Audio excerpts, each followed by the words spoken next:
Olá, vocês do futuro. Está começando mais um podcast de modo geral, Monobloco, edição 36. Com o retorno de João Paulo Cuenca, vamos manter a tradição e começar então por você, João.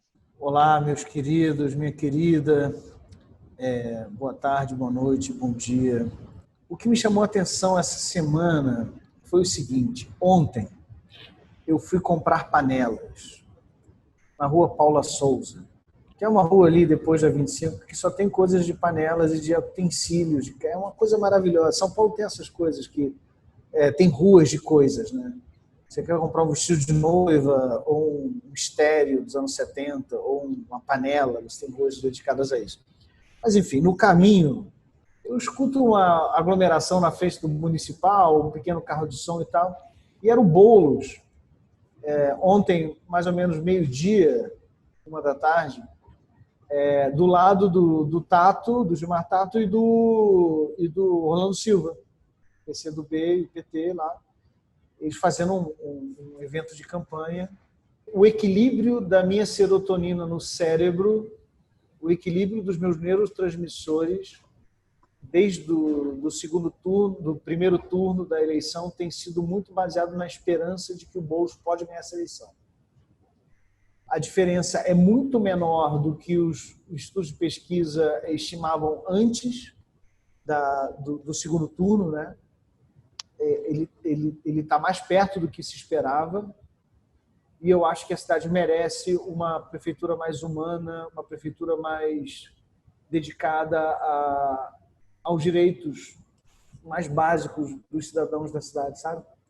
E a campanha do Boulos, pela maneira como ele se comunica inclusive com as pessoas que não são de esquerda, que não automaticamente votariam nele, tem sido uma espécie de porto seguro da minha cabeça. Eu tenho muita esperança, e se ele não ganhar, ele vai ganhar na próxima, sabe? Eu acho que o que ele está fazendo aqui em São Paulo em 2020 é muito histórico. Não só pelo fato de ele ter ganho do Russomano enfim, dessa candidatura ter derrubado a candidatura da Igreja Universal, a candidatura do Bolsonaro, mas pelo fato de ele ter chances reais de vencer a eleição e ser o novo prefeito de São Paulo. Se não acontecer agora, vai acontecer no futuro. Mas isso, para mim, tem sido um alento, sabe? Um alento estar nessa cidade, ter escolhido a cidade para morar, tem essa possibilidade. André Del Fuego. Tanta coisa para falar desses dias, mas hoje, 20 de novembro, o Dia da Consciência Negra, e aí acordar com aquela cena, enfim, com o espancamento de um homem de 40 anos, negro, no supermercado, no Carrefour. Não é a primeira vez que o Carrefour faz isso, nada menos que fogo. Carrefour, a gente tem a Havan e o Carrefour agora, né, para, enfim, derrubar a fachada. E aí, pensando a gente está no meio de um pleito e tal, nossa, que momento, assim, para esses candidatos, um Eduardo Paes, não precisa ser exatamente de esquerda, não, precisava ser só inteligente, era só isso. Era só um pouquinho...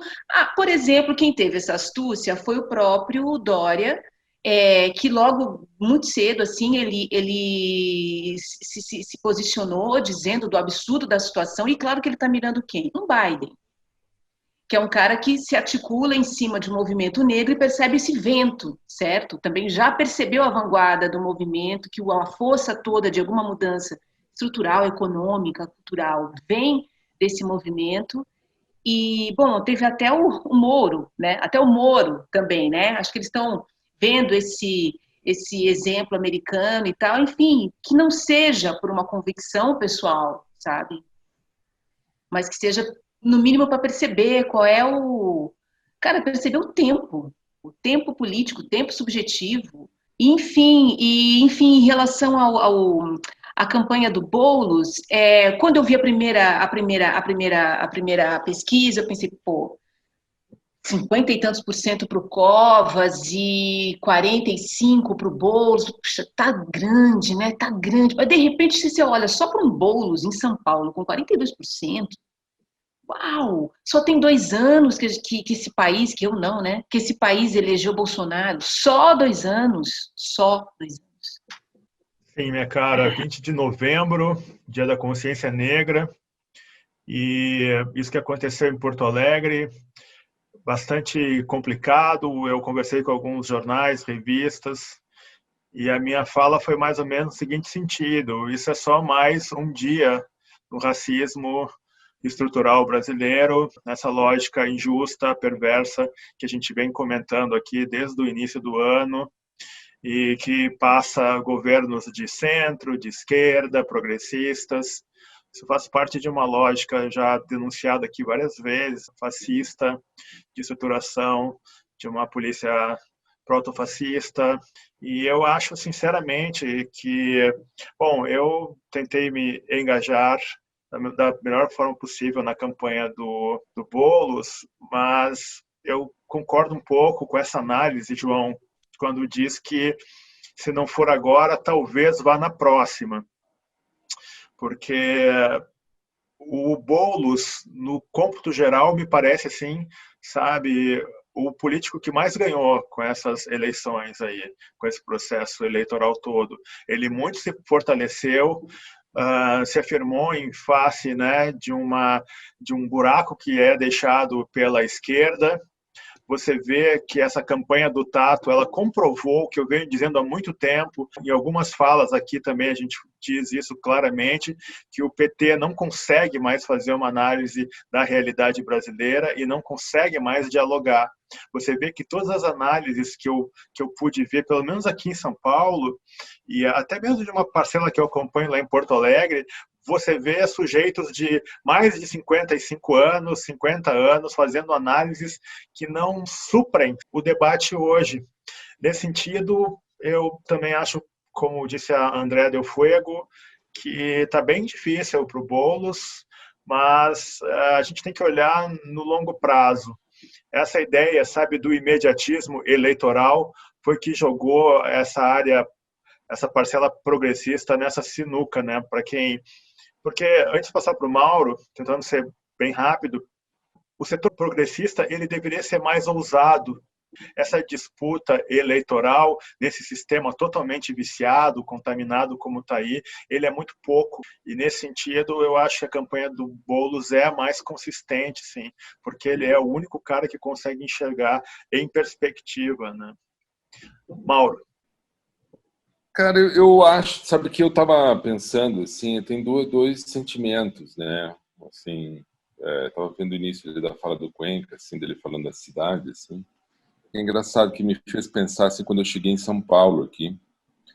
E aí eu cheguei aqui a primeira vez, ainda final dos anos 80, meio dos anos 80, assim, tal, para estudar música e tal.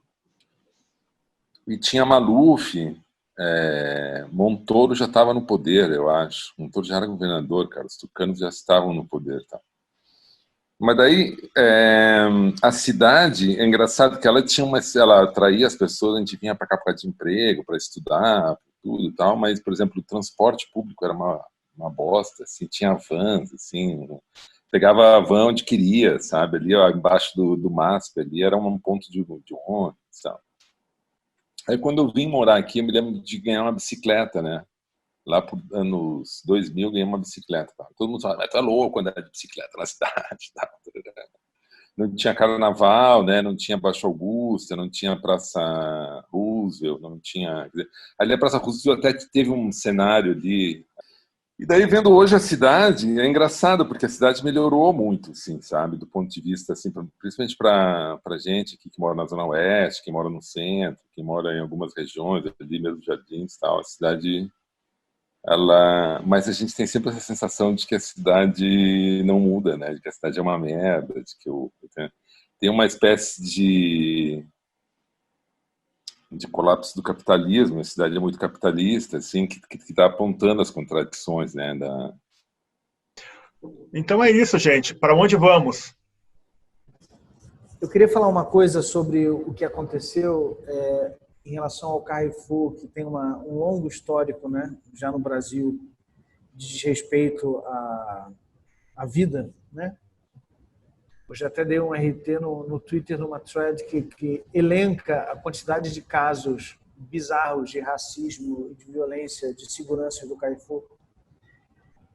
O Preto Zezé, que é presidente da CUFA, hoje ele escreveu uma coisa que eu achei muito precisa, que ele falou, eu vou abrir as aspas dele: isso aqui nunca será uma nação, enquanto negar à maioria da sua população o direito à vida e à dignidade.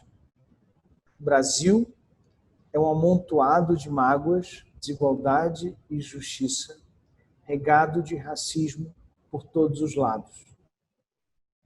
E realmente é muito o que a gente tem falado por aqui, né? Desde que a gente recomeçou com de modo geral, o fato de que tem uma agenda gigantesca de direitos civis muito básicos que são negados à maioria do país, que é a maioria negra do Brasil, e que é um déficit, é um abismo, é um buraco, e que o Brasil não se resolve como república, como nação, como projeto de qualquer coisa, enquanto não lidar com isso. Enquanto não houver um projeto de país, um projeto de esquerda, um projeto de governo que lide diretamente com direitos civis, isso aqui vai continuar sendo um arremedo de qualquer coisa. Não é uma nação. Eu acho que é muito importante a gente ter essa consciência e falar isso, sabe? Isso não é uma república. Isso não é uma nação. Isso não é um Estado democrático de direito. Isso não é uma democracia. Isso não é uma ditadura. Porque para boa parte, para a maioria da população brasileira, sim, ainda é uma ditadura e nunca deixou de ser. André Del Fuego. Assistindo uma live do Laurentino Gomes, se comentou uma coisa, enfim, claro, assim, o Brasil, o último país a combater, enfim, a eliminar o regime escravidão, aquele, né? Temos um outro, né? Mas aquele. Mas aí um dado me chamou a atenção, que daí a última cidade a abolir a escravidão foi Campinas, aqui do lado.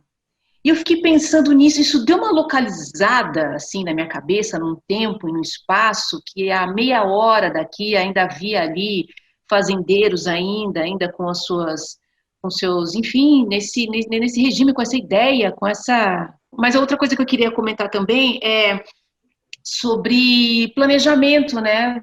2020 acabando, vai começar 21, tem aí uma segunda onda batendo na porta e acho que estamos bem diferentes, sim, exaustos, muito exaustos, mas diferente em relação a essa chegada. Acho que cada um, do seu modo, conseguiu encontrar uma linguagem corporal que seja, qual máscara, qual onde, como, não é? Continuar, não é? Assim, alguma seja mínima normalidade, mesmo que, enfim, esses casos explodam e que, enfim, a gente tenha algum outro fechamento. Acho absolutamente impossível que a gente tenha um lockdown. A gente não teve no começo, não terá agora. Acho que no máximo, acho que pós-eleição deve ter, assim, diminuir o horário dos restaurantes. Mas, enfim, somos outros, não é? Agora aqui em novembro de 2020, para encarar essa nova rajada que está chegando. Eu estou um pouco menos temerosa, assim. Você já conhece, né? Já sabe a sensação do medo, da doença se aproximar um pouco da família, ou sair. Eu mesmo já fiz vários testes porque achei que já tinha, então já sei um pouco lidar com isso. Acho que vamos encarar de alguma maneira, ainda que com a doença no meio de nós, assim, de um jeito um pouco menos sobressalto, assim, a gente já sabe o que é. Sim, ótimo. Mauro? Eu queria só fazer um paralelo para encerrar com isso, assim, da Zona Sul, cara, o discurso de periferia, né, que ele traz como ele pode ser importante para combater, assim, uma verve, né, um repertório de linguagem mesmo para enfrentar essas contradições, assim, que São Paulo sintetiza, tá? Que São Paulo, o capitalismo brasileiro sintetiza, assim, esse explorado, esse cara que é da periferia, mas que ele também está migrando, ele quer migrar para o centro, ele tem uma coisa aspiracional, né? Ele quer consertar as coisas, né, no Brasil, né? Eu faço uma ponte, tá, para essa coisa da escravidão, né, cara, para o dia de hoje e tal, né? Que o problema, assim, um problema é o racismo, né? Mas a escravidão ela é uma tragédia fundadora do Brasil, né? Ela é uma tragédia assim que define o Brasil mais do que a independência, mais do que a República, como o Cuenca estava estava falando, assim, tal. E a escravidão, ela tem vários problemas, né? Ela tem um problema moral, né? Mas ela tem um problema econômico também, né? Assim, o Brasil está calcado, os nossos economistas, eles são capazes de ver hoje o general Mourão, não tem escravidão, não tem racismo no Brasil e tal, né? Mas ele dizendo isso, cara, negando esse racismo também, mas tem um problema assim, é quase para colocar o Brasil subserviente ao sistema escravocrata de novo, só que uma escravidão sem racismo, na verdade, que eles querem dizer, né? É perpetuar a exploração do trabalho, é perpetuar a situação colonial que fundou o Brasil, né? Então não é à toa que eles dizem assim, tem que fazer reformas, os salários têm que ficar mais baixos. Bom, gente, me parece aí bastante crítico essa nossa incapacidade de perceber que tem movimentações bastante sólidas em andamento nesse momento no país. Quando você vê pessoas das Forças Armadas, militares, dizendo que eles precisam de 20 anos para consertar o Brasil do estrago que a esquerda fez nos últimos 30 anos, quando você vê um projeto evangélico de expansão e dominação e eliminação dos, entre aspas, opositores, quando você vê um sistema financeiro cada vez mais articulado e cada vez com menos pudor de se afirmar como uma força preponderante, e do outro lado você vê os milicianos ganhando espaço como nunca, você vê claramente que nós estamos numa sinuca e que essa festa só está apenas começando.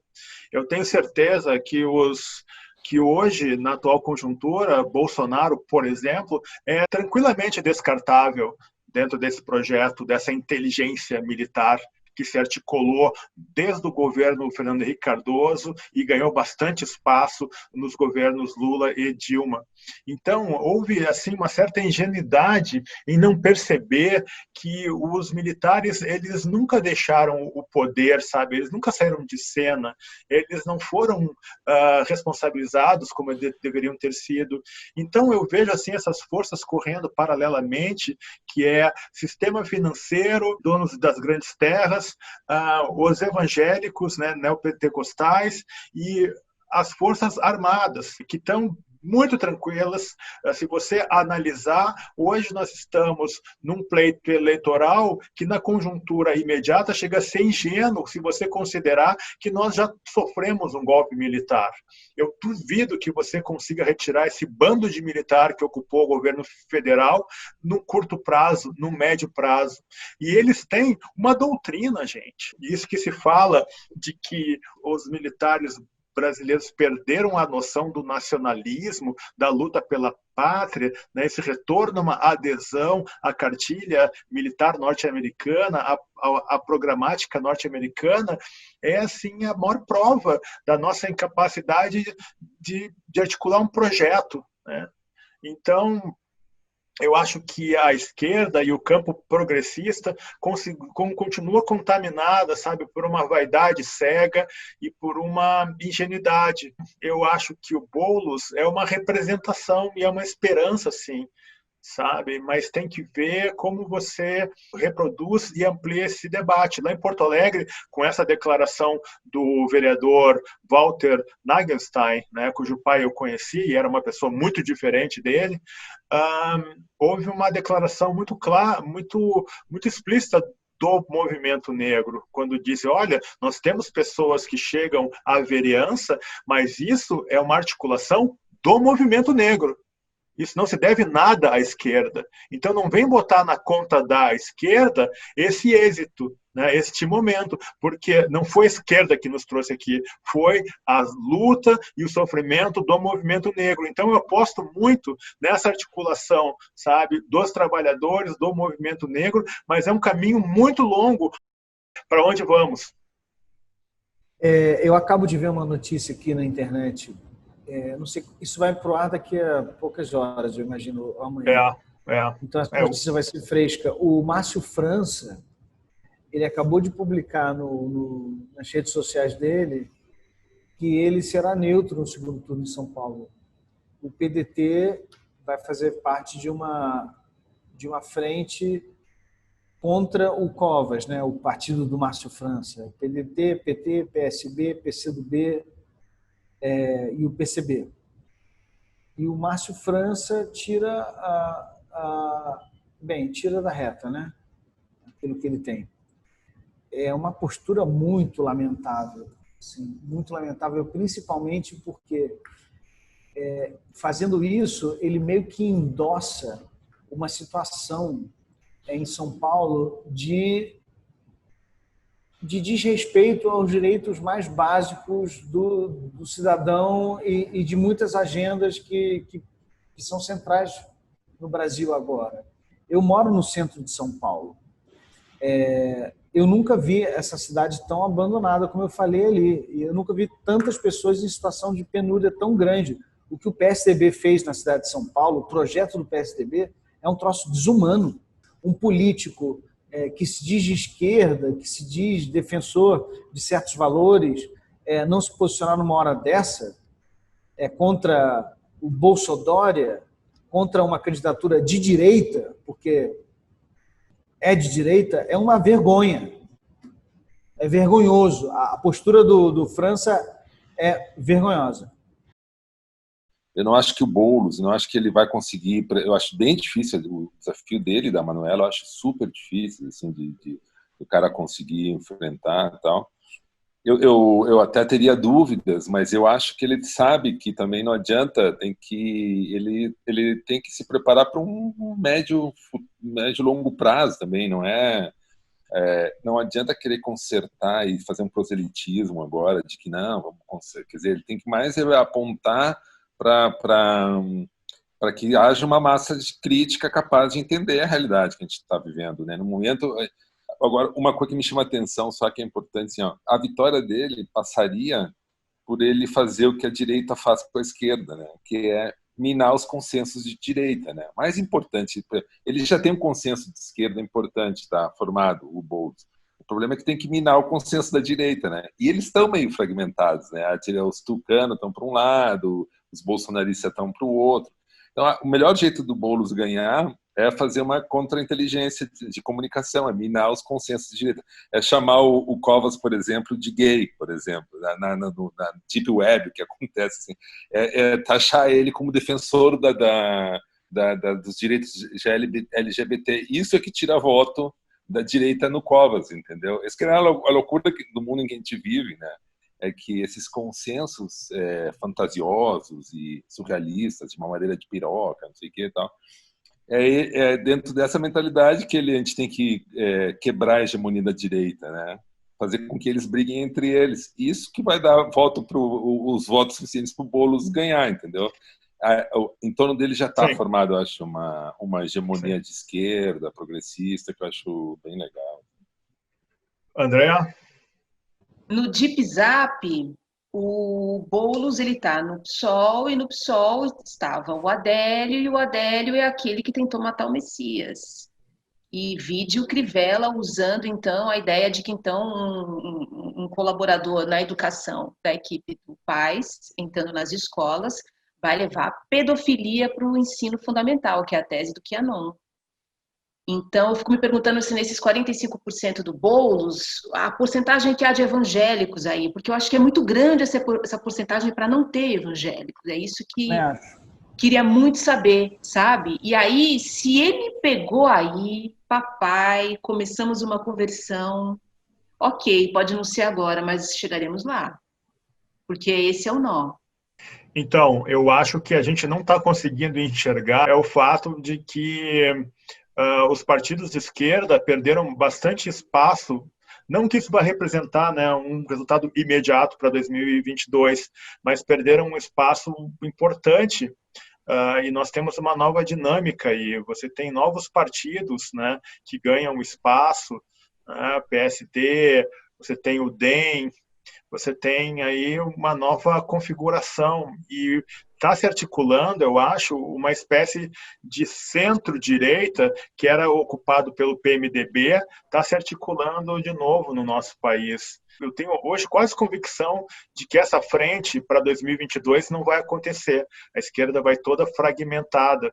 Então, a gente não vai ter um projeto progressista para 2022. E eu insisto nisso. Eu acho que essa onda conservadora e esse poder dos evangélicos, dos militares e dos milicianos, essas três forças correndo né, por baixo dos radares nesse momento, elas vão aparecer no radar daqui a pouco e esse processo ele vai se agravar, porque hoje a população brasileira ela não consegue visualizar, né, uma proposta alternativa, né, que lhe traga esperança. Então, nesse sentido, eu acho que Boulos é o começo, é uma indicação, né, de um movimento, mas concordo, ele está muito longe de ser a solução. A gente tem que admitir, a gente tem que reconhecer que depois de 2 anos o neofascismo brasileiro, o bolsonarismo, sofreu uma derrota muito poderosa nas urnas. O Brasil, em massa, negou esse projeto. E esses caras estão dando chiliques e surtando com o Crivella, surtando, chamando o Dória de bicha, sei lá o quê, e falando que o pessoal do PSOL é pedófilo e tal. Isso é surto de quem vai perder mandato e pode ser preso. Entendeu? O Bolsonaro está dando chiliques e surtando, como os bolsonaristas em redes sociais, que eles sabem que perderam, eles já perderam. Em 2 anos, eles já perderam. A gente está vendo o crepúsculo muito rápido desse projeto. O que vai entrar no lugar não é uma coisa que a gente acha muito legal, mas pelo menos não é o neofascismo tão escancarado. Então, assim, eu acho que esse projeto de poder, 2 anos depois, e nós vivemos esses 2 anos muito intensamente, viu nas urnas, nas últimas eleições, na semana passada, uma espécie de cala-boca. O Brasil inteiro negou esse projeto. Os vagabundos e as vagabundas que se candidataram com o nome Bolsonaro não se elegeram, nenhum. Todos os Zambelli perderam. Esses desgraçados, esses filhos sem mãe, eles perderam.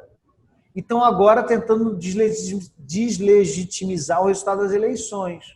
A gente começou a ver o pêndulo voltar. Vai demorar para voltar? Vai. Mas a gente, pelo menos, começou a ver a coisa voltar.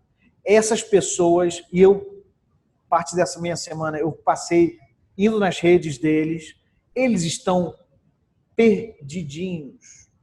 Sim. Perdidos. Eles não sabem o que fazer. Aquele beócio, cretino, fascista daquele Felipe Martins, desgraçado, assessor internacional desse governo de beócios, ele escreveu no Twitter, quase como se a gente não a gente perdeu, a gente tem que ganhar a médio ou longo prazo e a gente está perdendo. Já perderam, esses caras perderam. Nós temos algo que comemorar, é isso que eu estou querendo dizer. Eu vejo com muito otimismo o que aconteceu nas urnas na semana passada, pessoal. Sim, mas é que tem uma questão aí, e aí que eu acho que faz parte de uma estratégia que o pessoal não está conseguindo enxergar direito. Eu posso estar errado. Eu tenho a impressão que o exército brasileiro ainda vai passar pelo salvador da pátria, sabe? Aquele que vai varrer o bolsonarismo da área, e eles vão surgir como os salvadores. E a esquerda, nessa linha que o Mauro acabou de evidenciar, nem vai ter outra alternativa se não concordar, entende? Porque tem que virar essa página. Então, nesse sentido, eu acho que tem, sabe, João, tem um titereiro, sabe, levando toda essa movimentação que a gente está aplaudindo hoje, e que bom que isso aconteceu, que isso fique bem claro. Eu estou muito feliz, porque podia ser diferente, mas que entende? Isso está dentro de uma dinâmica e de uma inércia que não vai deixar muito espaço para o pensamento progressista. Eu não acho que deixe espaço para o pensamento progressista nas próximas eleições, porque todo o pêndulo se deslocou para a direita. Mas, assim, a gente tem que comemorar as pequenas vitórias. Na semana antes da eleição, o Edson Pujol, que é o líder do Exército Brasileiro, deu uma declaração categórica. Sim. O Bolsonaro, ele passou um recibo em várias vias, porque ele escreveu um tweet patético, dizendo que ele era o comandante-chefe das Forças Armadas. Sim, o Exército pânico total. Pânico total. O que a gente está vendo é o parquinho pegando fogo. Sim, esses caras sem dúvida. Estão desesperados, porque eles sabem, e aí que tá, por que eles estão chilicando tanto, esses desgraçados? Porque eles sabem que eles perdendo o poder, eles vão ser presos. Sim. E tá muito bonito de ver. Sim. Eu tô adorando esse momento. Veio mais rápido do que eu imaginava. Eu imaginava que isso ia acontecer daqui a 8, 10 anos. Eu já tô vendo, eles estão panicando. Panicando. Esse desgraçado que é o nosso presidente, esse miliciano, esse mafioso, ele está panicando, porque ele tem medo do filho ser preso, e foda-se o filho, ele tem medo dele ser preso. A partir do momento que eles perderem o poder, e que o Exército, e que as Forças Armadas derem as costas, porque fizeram umas boquinhas, entendeu? Então a galera se locupletou, tá lá com os carguinhos deles, entendeu? Quando esse governo afundar, ninguém vai afundar com o governo. Esses milicianos vão afundar sozinhos. E o Exército, e a Aeronáutica, e a Marinha, eles vão sair como os limpos, o que é asqueroso. Mas, enfim, pelo menos eles não vão meter o país numa guerra civil. Isso está muito óbvio, entendeu? Então a gente está vendo esse chilique e está gostoso de ver. Sim. É gostoso. Ao mesmo tempo que é revoltante ver o Crivella falar as coisas que ele falou durante a semana, tem um lado mesmo que fala, meu Deus, que delícia. Tá. Ótimo. André Del Fuego. Tá uma delícia, tá uma delícia. Quando o Trump também caiu, assim, sei lá, o avatar mundial da extrema-direita, o maior ativo dessa extrema-direita, assim, pá, de cara no chão. E esses caras se estremeceram por aí, né? E assim, como eu falei no começo, eu acho até inclusive um Dória já pegar o rabo da coisa do Dia da Consciência Negra e sabendo de um assassinato, né, racista e tal, e defender ali a causa, ele tá de olho, ele tá vendo o Biden, porque ele é um cara que vai pelo poder, né? Então o Bolsonaro estava no poder, mas se fosse o Lula, que não tivesse sido preso e estava lá com 50%, ele era Dória Lula, mas assim, certeza, esse cara ele vai. Agora, esse pêndulo mexeu tão rápido, Cuenca, que dá até pro Boulos ganhar. Também acho. Tá pela ótimo. velocidade, porque 2 anos é muito pouco. Estou chocada ainda. Mauro? Ó, eu tô otimista, mas também não tanto. Eu acho assim, ó, desde 64, cara, a gente não escolhe nossos governantes, cara. A gente vota em quem os americanos, quem os Estados Unidos determinam que devem governar esse país. Quer dizer, teve um pequeno lapso do Lula ali, em algum momento também serviu ao capital, vamos dizer, né?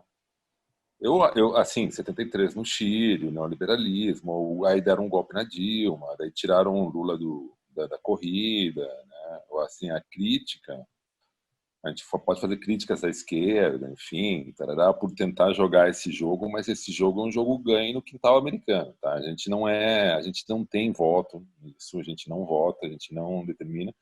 E a gente claramente é um país colonizado, cara, uma colônia. O Brasil teve um lapso assim de modernismo ao longo do século XX, uma construção brasileira de artistas na cultura, principalmente com seu soft power, assim, mas que também, de alguma forma, entrava num diálogo com esse mundo liberal, entendeu? Com a democracia liberal, enfim, com o papel dos países no pós-guerra. E eu acho que isso aí vai se acentuar, tá? Eu acho que esse jogo de bastidores, o Putin, por exemplo, fez um elogio banal para o Bolsonaro, a masculinidade.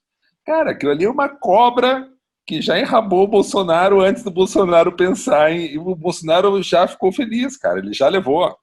Então, o Brasil, ele tá totalmente à deriva. Ele ama levar o rabo. Ele ama, velho. Então, o Brasil tá à deriva. Eu acho que o Brasil tá, assim, eu acho que os militares, eles estão tentando sair com alguma dignidade desse processo, mas eles vão sair em frangalhos, cara. Eles vão sair, assim, o Amapá tá às escuras, o negócio vai degringolar daqui, os próximos meses, a economia, o Guedes desesperado, achando que vai vir investidor, que vai investir aqui e tal. Então, eu acho que o cenário ele é mais complicado, assim, para o capital mesmo. Assim, como que a gente vai achar no meio disso uma eleição e algum líder que seja aceito pelo império e ao mesmo tempo seja popular, eu não sei também.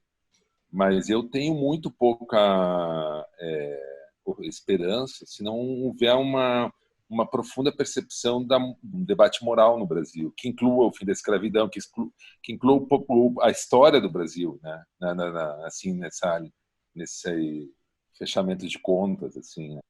Então, eu acho que não tem transição sem acordo com os militares. Eu não vejo como os militares saírem mal desse cenário, porque eles têm uma inteligência ali, tem uma inteligência que, inclusive, foi negligenciada, né, pelo governo Fernando Henrique Cardoso, pelo contrário, né, fez seus pactozinhos com alguns, o governo Lula, que deu super investimento para as Forças Armadas, e a forma como a presidente Dilma tratou esses caras, né, foi com uma falta de habilidade e compreensão que eles têm um projeto, entende? Eles estudam a administração, eles estudam a hegemonia na salvação da estrutura pública do Brasil, eles veem professores, enfermeiros, toda outra máquina como, entende, serviços acessórios, mas quem vai manter a lógica né, do Estado, essa é a doutrina hoje das Forças Armadas, são eles se acham sim os salvadores do país, e se a esquerda quiser ter um espaço, vai ter que negociar com eles.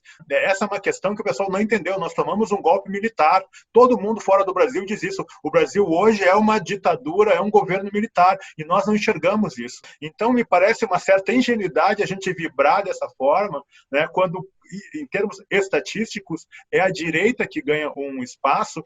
E com vocês, um exemplo, a professora Ana Lúcia Martins, do PT, 54 anos, lá de Joinville, ela está sendo ameaçada de morte, gente. E ela diz que ela vai morrer, que ela é a nova Marielle, sabe? Se algo não for feito. Sabe? Isso é Santa Catarina. Tenho exemplos do Rio Grande do Sul. Citei esse vereador lá, o Walter, no Paraná nem se fala. Então nós temos, e outra que é um dado que na análise de vocês não entrou no radar, é a expansão das milícias e o seu grande acordão com o crime organizado, o grande pacto com os evangélicos. Então, quer dizer, é um cenário bem mais complexo que eu, vibro e estou militando na campanha do Boulos. E estou feliz com Eduardo Paes, lá no Rio de Janeiro, por incrível que pareça, tomara que ganhe mesmo. Mas, enfim, né, é o velho cenário podcast de modo geral, né? Zero otimismo. Alguém aqui é carioca? Não, né? Tem algum carioca de modo geral? Sou eu, né? Tá. Eu sou quase carioca. Não é. Você morou lá, você não é carioca. Você, tipo, se eu fosse morar em Porto Alegre, eu não ia ser gaúcho jamais. É verdade. Eu sou carioca. Nós sabemos o que é a porra da milícia desde os anos 90. Nós entendemos que vivemos sob um governo do Estado miliciano desde os anos 90. O que eu interpreto como carioca que viu esse projeto de poder miliciano neofascista conquistar Brasília, 2 anos depois, nas maiores cidades do Brasil, o Brasil está negando esse projeto, que é carioca. É carioca. Isso que a gente viu subir para o poder é a primeira coisa carioca que chega em Brasília desde quem? Eu sei lá, desde Brasília. E depois de Brasília não teve mais Rio de Janeiro. Esse golpe miliciano, fundamentalmente da minha cidade, do meu estado do Rio de Janeiro, naufragou. O segundo turno de São Paulo é um exemplo disso. O Russomano ficou em quarto. É uma vergonha. 2 anos depois do Bolsodória, você tem o Covas, que é um cara de pau, tentando se descolar do Bolsonaro, e o único candidato efetivamente bolsonarista ficar em 4º lugar. Então, assim, o Brasil negou esse projeto. Negou, nas urnas. As negociações entre os militares, entre Washington, entre o próximo governo de centro-direita, de direita. Cara, tudo isso é do jogo e eu estou vendo isso com muito otimismo, porque, bicho, tudo isso, essa conjuntura toda, inclusive, me favorece, ou pelo menos faz eu ter uma perspectiva otimista em relação não só às ameaças que eu sofro ou vim sofrendo de morte, e também de processo, como os processos. Eu acho que o clima está mudando, entendeu? O clima no Brasil está mudando. Como o Mauro fala, está mudando porque talvez tenha mudado nos Estados Unidos. É do jogo. Eu comemorei pra caralho. Eu enchi a cara no dia que o Biden ganhou. Inclusive irresponsavelmente, que eu fui no mercado municipal, fiquei comendo ostra e bebendo Prosecco no meio de uma multidão. Depois fui na Mara, no box 82, ali no Bexiga, na frente do Oficina, e fiquei enchendo a cara de cerveja e de cachaça. E sei lá o que eu fiz depois, de tanta alegria. Eu nunca achei que uma eleição americana fosse tão importante para o meu destino próprio, para a minha vida pessoal. Concordo com o Mauro, é uma colônia. Sendo uma colônia, eu acho que o vento está um pouco melhor do que estava no mês passado. Muito bom. Com essa fala emocionada e carioca de João Paulo Cuenca, eu agradeço então a Mauro Damer, André Del Fuego e ao próprio João Paulo Cuenca. Foi uma alegria vê-los de novo e até a próxima.